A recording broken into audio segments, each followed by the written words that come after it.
Hey everyone, welcome to back to my channel. And आज के video में हम देखने वाले हैं 8वीं क्लास की एनसीईआरटी का चैप्टर नंबर 5 और जिसका नाम है जब जनता बगावत करती है। इस चैप्टर को आपने देखा होगा 1857 के विद्रोह के नाम से, लेकिन यहाँ पे थोड़ा सा इनडायरेक्टली दिया गया है नाम इसका, और यहाँ पे कहा गया है कि जब जनता बगावत करती है। ठीक है, क्योंकि ये पूरी तरह से जनता की बगावत थी 1857 का विद्रोह, और उसके जस्ट बाद क्या होता है, उन सारी चीज़ों की घटना, उन सारे समय की घटनाएं यहाँ पे दी गई हैं। तो इस पूरे चैप्टर में हमें पढ़ना क्या है, तो सबसे पहले नवाबों की छीनती सत्ता। ठीक है, तो सबसे पहले अंग्रेजों ने क्या किया, जितने भी नवाब थे उनकी सत्ता छीनी अपना कूटनीति का प्रयोग करके। ठीक है, उसके बाद किसान और सिपाही के बारे में हम देखेंगे। मेरठ से दिल्ली तक की जो यात्रा थी इस विद्रोह के दौरान, उसके बारे में हम देखेंगे। विभिन्न क्षेत्रों में जो बगावत हुए, किन किन क्षेत्रों में किन किन लोगों ने बगावत किया और उनका जो उद्देश्य था वो क्या था, उनके बारे में हम देखेंगे। कंपनी का पलटवार, यानी कि इस बगावत के बाद कंपनी ने जो उनके साथ किया, उनका कंपनी का पलटवार क्या रहा, उसके बारे में। विद्रोह के बाद जो है क्या हुआ भारत में, इस विद्रोह को थमने के बाद कैसे विद्रोह को दबाया गया, उसके बारे में है। तो ओवरऑल इतना जो टॉपिक है हमें इस चैप्टर में देखना है, और एकदम कंसंट्रेशन के साथ इस चैप्टर को देखिएगा और अपना नोट्स जरूर बनाइएगा एनसीईआरटी का। यहाँ पे हम शुरू करते हैं नवाबों की छीनती सत्ता। ठीक है, झांसी की रानी लक्ष्मीबाई के पति की मृत्यु के बाद गोद लिए हुए बेटे को ईस्ट इंडिया कंपनी ने राजा नहीं माना। इसके पहले वाले चैप्टर में नहीं, उसके पहले वाले चैप्टर में हमने देखा था, जब दूसरा चैप्टर हमने पढ़ा था व्यापार से साम्राज्य तक, उसमें हमने देखा था एक आई थी सहायक नीति और एक आई थी विलय नीति। सहायक नीति में क्या होता था कि सहायक नीति में होता था कि ये जो राज्य है, ये इसमें हम सहायक नीति के अंतर्गत वो अंग्रेज अपने अंडर में कर लेते थे, नियंत्रण में, और इनमें जो सेना रखी जाती थी वो अंग्रेजों की होती थी। इस राज्य को किसी भी अदर राज्य से या किसी भी देश से कोई भी कम्युनिकेशन की यहाँ पे अधिकार नहीं थी। ठीक है, तो इस तरह से ये सहायक संधि होती थी। दूसरा जो आया था डलहौजी के समय में 1853 में, विलय नीति। विलय नीति में क्या होता था कि ये एक राज्य है, अगर राजा का कोई बेटा नहीं है तो फिर इस राज्य को अंग्रेजों का राज्य माना जाता था, एकदम उनका अपने बाप का राज्य था। ठीक है, यानी कि इसमें अगर राजा का कोई पुत्र नहीं है तो फिर कोई भी इसका उत्तराधिकारी नहीं बन सकता था। ये क्षेत्र जो है अंग्रेजों के नियंत्रण में आ जाएगा। ठीक है, तो यहाँ पे क्या हुआ कि झांसी की रानी जो थी, उनके पति की मृत्यु हो गई और उन्होंने एक बच्चे को गोद लिया, और उसको जो है कंपनी ने राजा नहीं माना। यानी कि ये जो पुत्र है ये आपका नहीं है अपना, आपने इसे गोद लिया है तो हम इसको राजा नहीं मानेंगे। ठीक है, पेशवा बाजीराव द्वितीय के दत्तक पुत्र नाना साहब ने कंपनी से आग्रह किया कि उनके पिता को मिलने वाला पेंशन उनकी मृत्यु के बाद उन्हें दिया जाए, परंतु कंपनी ने आवेदन ठुकरा दिया। अब देखिए, ये पहले से कंपनी के अंडर में था, उनके पिता को पेंशन मिलता था, लेकिन ये जो दत्तक पुत्र थे, यानी गोद लिए हुए जो पुत्र थे झांसी रानी लक्ष्मीबाई के, इन्होंने उनसे आग्रह किया कि आप जो अभी मेरे पिता को आप पेंशन दे रहे थे, तो वो पेंशन को ख़त्म ना किया जाए, उसे कंटिन्यू किया जाए और वो पेंशन मुझे दिया जाए, क्योंकि हम उनके पुत्र हैं। तो इन्होंने ये दलीलें दी कि नहीं, आप गोद लिए हुए पुत्र हैं, आप उनके पुत्र नहीं हैं, तो इसलिए इन्होंने ठुकरा दिया कि हम पेंशन देंगे। 1801 में अवध पर संधि थोपी गई और 1856 में गवर्नर जनरल डलहौजी ने कुशासन का आरोप लगाकर अवध पर कब्जा कर लिया। ये हमने दूसरे चैप्टर में पढ़ा था कि सहायक संधि थोपी गई थी अवध पे। ठीक है, 1801 में, और उसके बाद लॉर्ड डलहौजी ने ये एक कुशासन का आरोप लगाया अवध पे कि यहाँ का जो शासन प्रशासन है वो अच्छे से नहीं चल रहा है, और उसको अपने राज्य में मिला लिया, उसको अपने नियंत्रण में ले लिया। यानी कि विलय की नीति के तहत वो अंग्रेजों के राज्य में विलय हो गया। अब कंपनी ने अपने सिक्कों पर से मुगल बादशाह का नाम हटा दिया। यानी कि देखिए, कंपनी धीरे धीरे अपना वर्चस्व इतना कायम कर रही है कि सब नामो निशान को मिटा रही है। कंपनी पूरी तरह से भारत को अपना देश बना रही है। अब मुगल बादशाह के जो चेहरे, मतलब उनके फोटोज होती थी, उनके कुछ जो प्रतीकें होती थी, सबको हटाया जाने लगा। 1800 उनके नाम को हटाया जाने लगा। 1849 में डलहौजी ने ऐलान किया कि बहादुर शाह जफर की मृत्यु के बाद बादशाह के परिवार को लाल किले से निकालकर दिल्ली में कहीं और बसाया जाए। अब दिल्ली का जो लाल किला था उससे भी बादशाह को निकाल दिया जाए। ठीक है, और कहीं और उन्हें भेज दिया जाए, ये ऐलान किया गया। ठीक है, 1856 में गवर्नर जनरल कैनिंग ने फैसला किया कि बहादुर शाह जफर आखिरी मुगल बादशाह होंगे। उनकी मृत्यु के बाद उनके वंशज को केवल राजकुमार माना जाएगा। अब देखिए, मुगल बादशाह भी इनको चुभ रहे हैं। इनका कहना है कि बहादुर शाह जफर की जब मृत्यु हो जाएगी तो उनके बेटा जो हैं वो अब यहाँ पे मुगल बादशाह नहीं बनेंगे, अब वो राजकुमार रहेंगे। ठीक है। किसान और सिपाही, गांव में किसान और जमींदार भी लगान से परेशान थे। अब देखिए, 1857 की जो विद्रोह होती है इसमें अलग अलग लोग अलग अलग कारणों से परेशान हैं। ठीक है। बादशाह तो कब से परेशान है, 1764 की जो युद्ध हुई बक्सर की, तब से वो परेशान है क्योंकि उनको हरा दिया गया है। तो सभी लोग जो हैं, सभी तबके के जो लोग हैं अपनी अलग अलग कारणों से परेशान हैं क्योंकि अंग्रेजों ने किसी को नहीं छोड़ा है। वो मुख्य क्या, वो तो जंगलों तक पहुंच चुके हैं, वो आदिवासी जनजाति को भी नहीं छोड़ रहे हैं, वहां भी अपना वर्चस्व कायम कर रहे हैं। ठीक है। तो 1857 में किसी का एक मोटिव नहीं है, सब अपनी अपनी मोटिव के लिए लड़ रहे हैं। किनसे? अंग्रेजों से। सिपाही अपने वेतन भत्तों और सेवा शर्तों के कारण परेशान थे। कई नए नियम उनके धार्मिक भावनाओं और आस्थाओं को ठेस पहुंचाते थे, जैसा कि एक कारतूस आया था जिसको दांत से खींचना होता था और उसमें एक अफवाह फैली थी कि इसमें गाय की चर्बी है। ठीक है, ये गाय की चर्बी से बनाया गया है। तो ऐसी अफवाह फैली कि ये लोग धर्म भ्रष्ट करना चाहते हैं। ठीक है, तो ये भी एक कारण था। उसमें सैनिकों को तिलक लगाने से मना किया गया। ठीक है, ये भी एक कारण था। क्योंकि उनका मानना था कि जो अंग्रेज हैं हमारे धर्म को भ्रष्ट करने की कोशिश में लगे हुए हैं। इनके वेतन भत्तों में भी प्रॉब्लम थी। उनके वेतन उनके खर्चे के अनुसार नहीं मिलते थे। ठीक है। 1824 में समुद्री रास्ते युद्ध के लिए बर्मा जाने का हुक्म न मानने पर उन्हें सख्त सजा दी गई। अब देखिए, बर्मा युद्ध होता है, आंग्ल बर्मा युद्ध आपने सुना होगा 1824 में। तो अंग्रेज चाहते थे कि भारतीय सेना जो है वो बर्मा में जाए और हमारे ओर से, हमारे पक्ष से युद्ध करे। लेकिन भारतीयों में एक अंधविश्वास कहिए कि था कि समुद्र पार जाने से धर्म भ्रष्ट हो जाता है। ठीक है, तो वो समुद्र लांघना नहीं चाहते थे और बर्मा बिना समुद्र लांघे आप जा नहीं सकते, बर्मा यानी कि म्यांमार में। ठीक है, तो ये भी एक कारण था अंग्रेजों के खिलाफ विद्रोह का। ठीक है, उन्हें लगता था कि समुद्र यात्रा से उनका धर्म और जाति भ्रष्ट हो जाएंगे। 1856 में कानून बना दिया गया, यदि कोई व्यक्ति कंपनी सेना में नौकरी करेगा तो जरूरत पड़ने पर उसे समुद्र पार जाना पड़ेगा। अब कानून ये बना कि अगर आप नौकरी कर रहे हैं तो आपको इन सब चीज़ों को नहीं मानना है। अगर आप नौकरी में रहना चाहते हैं, नौकरी करना चाहते हैं, तो फिर अंग्रेजों के हिसाब से जो भी नियम कानून बनेंगे उसका पालन करना पड़ेगा। मेरठ से दिल्ली तक। ठीक है, 8 अप्रैल 1857 को मंगल पांडे को बैरकपुर में अपने अफसरों पर हमला करने के आरोप में फांसी पर लटका दिया गया। मंगल पांडे सबसे पहले व्यक्ति 1857 के विद्रोह के जिनको फांसी मिली। ठीक है, और उन्होंने क्या किया था, अपने अफसरों की हत्या की थी और हमला किया था। ठीक है, मेरठ में तैनात कुछ सिपाहियों ने नए कारतूसों के साथ फौजी अभ्यास करने से इनकार कर दिया क्योंकि उन्हें लगता था कि उन कारतूसों पर गाय और सूअर की चर्बी का लेप चढ़ाया गया था। अब कुछ लोग इससे मना कर दिया कि जो कारतूस आए थे जो उसमें जो है गाय और सूअर की चर्बी है, तो इसलिए उन्होंने मना किया क्योंकि उसे दांत से खींचना पड़ता था। ठीक है, 9 मई 1857 को 85 सिपाहियों को नौकरी से निकाल दिया गया और 10-10 साल की सजा दी गई। अब 9 मई 1857 को क्या होता है कि 85 जो सिपाही हैं उसमें उनको नौकरी से निकाल दिया जाता है और उन्हें 10-10 साल की सजा सुनाई जाती है।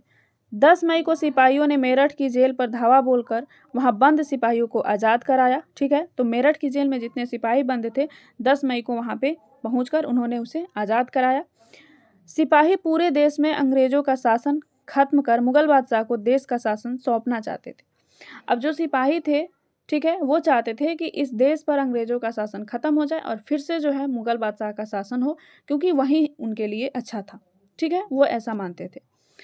10 मई की रात सिपाहियों की टोली दिल्ली पहुंच गई और बहादुर शाह को अपना नेता घोषित किया। अब मेरठ से ये शुरू हुई थी। ठीक है, मेरठ से दिल्ली तक का मतलब मेरठ से शुरू हुई और ये टोली जो है सिपाहियों की ये दिल्ली पहुंची। कहाँ पे? मुगल बादशाह के पास। और उन्होंने बहादुर शाह जफर जो थे उनको अपना बादशाह घोषित कर दिया, अपना नेता घोषित कर दिया। बादशाह ने देश भर के मुखियाओं और शासकों को चिट्ठी लिखकर अंग्रेजों से लड़ने के लिए भारतीय राज्यों का एक संघ बनाने का आह्वान किया।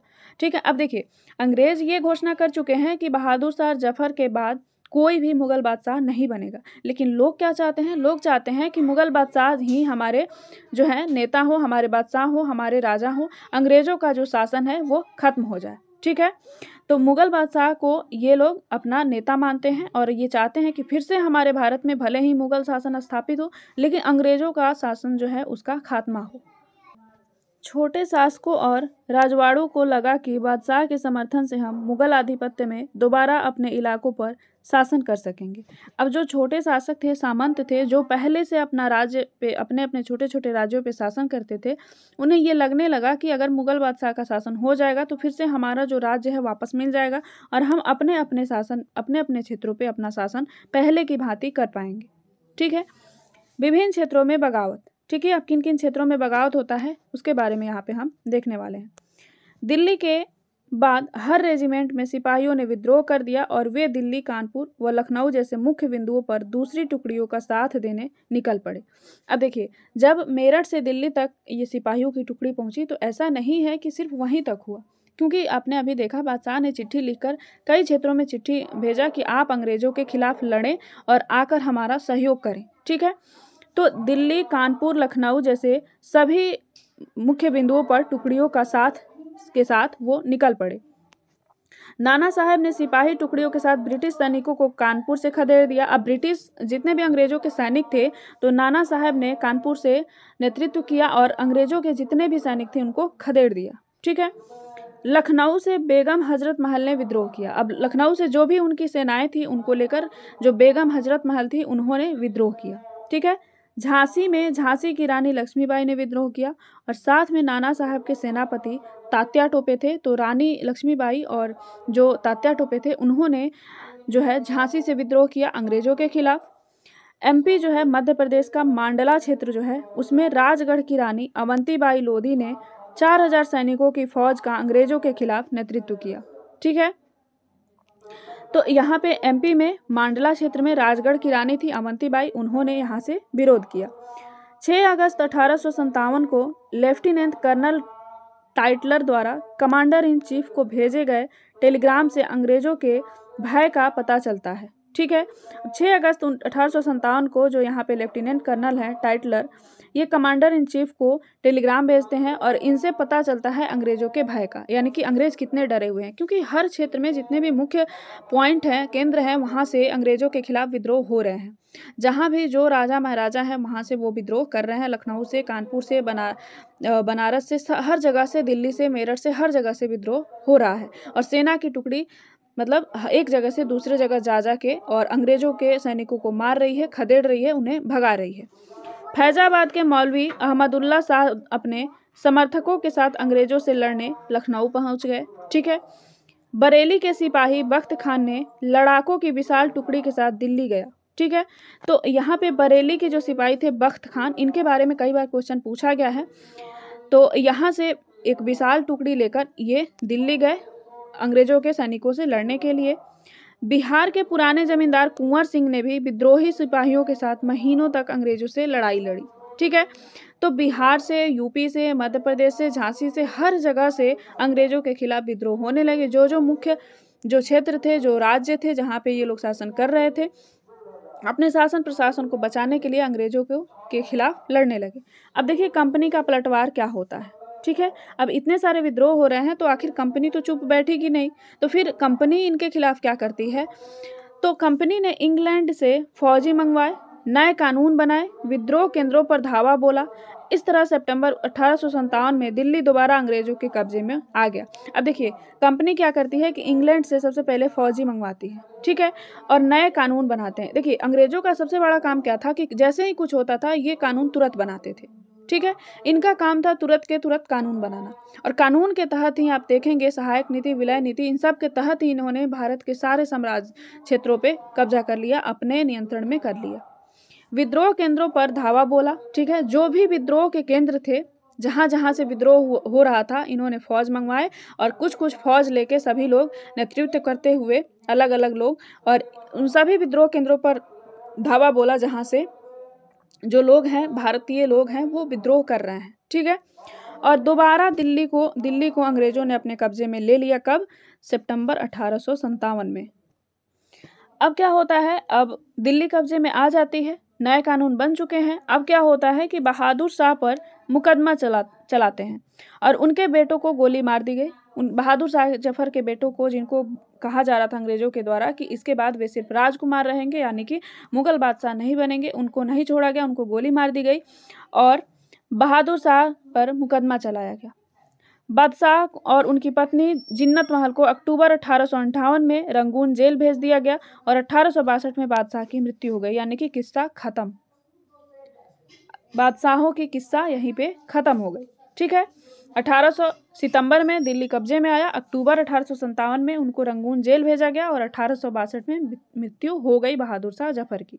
ठीक है, मार्च 1858 में लखनऊ पर अंग्रेजों का कब्जा हुआ।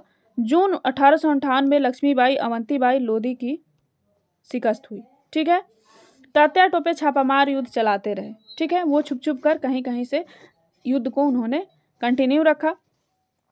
वफादार भूस्वामियों के लिए इनामों का ऐलान कर दिया। उनकी जमीन पर उनके परंपरागत अधिकार बनाए रखे गए। अब देखिए, इनमें जो भारतीय जमींदार होते थे उन्होंने काफी धोखाधड़ी की थी अपने भारत के साथ, भारतीय लोगों के साथ, क्योंकि जमींदार जो होते थे ये क्या अंग्रेजों की छत्रछाया में रहते थे और इनको अंग्रेजों से लाभ था, क्योंकि लगान जो होता था अंग्रेजों के द्वारा जो तय किया हुआ यहीं वसूलते थे और अपने हिसाब से वसूलते थे। तो इनको ज़्यादा जो है अंग्रेजों पे भरोसा था और इनका जो काम अंग्रेजों से चलता था और ये काफ़ी दिनों प्रतिदिन धनी होते जा रहे थे, तो इनका जो है फ़ायदा था अंग्रेजों के साथ। इनको नहीं था कि हम मतलब अंग्रेजों के शासन में ना रहे, इनको जो है अंग्रेजों का नियंत्रण अच्छा लगता था। ठीक है, तो इन्होंने भारत के साथ, भारतीय लोगों के साथ गद्दारी किया। ठीक है, और इनके लिए इनको इनाम मिला कहाँ से? अंग्रेजों से, क्योंकि अंग्रेजों का इन्होंने साथ दिया था। सैकड़ों सिपाहियों, विद्रोहियों, नवाबों और राजाओं पर मुकदमे चलाए और फांसी पर लटका दिया गया। यानी कि सभी केंद्रों पर जो फौजी मंगवाए गए थे अंग्रेजों के, उनके साथ इन्होंने धावा बोला, उसको अपने नियंत्रण में लिया। काफ़ी सारे लोग वहाँ पे जो भी मुख्य जो विद्रोही थे सब मारे गए, किसी को जेल भेजा गया, किसी को मारा गया और किसी को फांसी पे लटका दिया गया। विद्रोह के बाद क्या हुआ? ब्रिटिश संसद के 1858 के कानून के अनुसार कंपनी सारे अधिकार ब्रिटिश साम्राज्य को सौंप दिए गए। अभी तक देखिए, अभी तक क्या था? भारत में कंपनी का शासन था, यानी कि ब्रिटेन से महारानी ने जो अधिकार पत्र दिया था ईस्ट इंडिया कंपनी को, यानी कि अभी तक जो भी उत्पात मचा रही थी इंडिया में वो सिर्फ एक कंपनी मचा रही थी, वो कंपनी जो व्यापार करने के लिए आई थी। अब क्या होता है?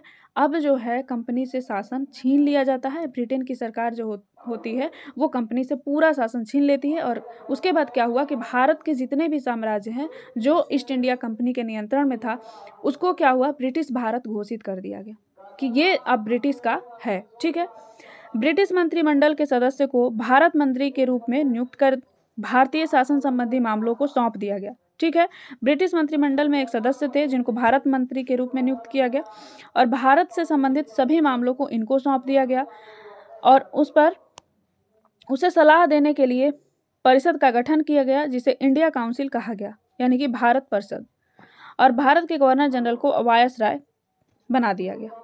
ठीक है, अब देख रहे हैं कि एक भारतीय मंत्री की नियुक्ति होती है और कहा जाता है कि भारत से रिलेटेड जो भी शासन संबंधी मामले हैं उसको आप देखेंगे और उनको सलाह देने के लिए, उनकी सहायता करने के लिए एक परिषद की गठन की जाती है जिसे इंडिया काउंसिल कहा जाता है, यानी कि भारत परिषद कहा जाता है।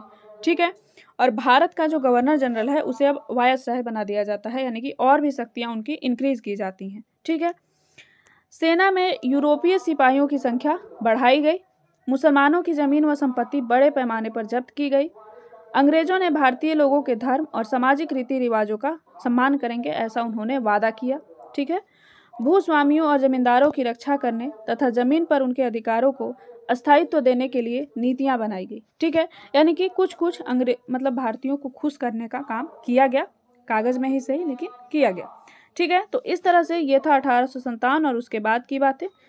तो यहाँ पे ये चैप्टर ख़त्म होता है और मिलेंगे अगले चैप्टर में। धन्यवाद।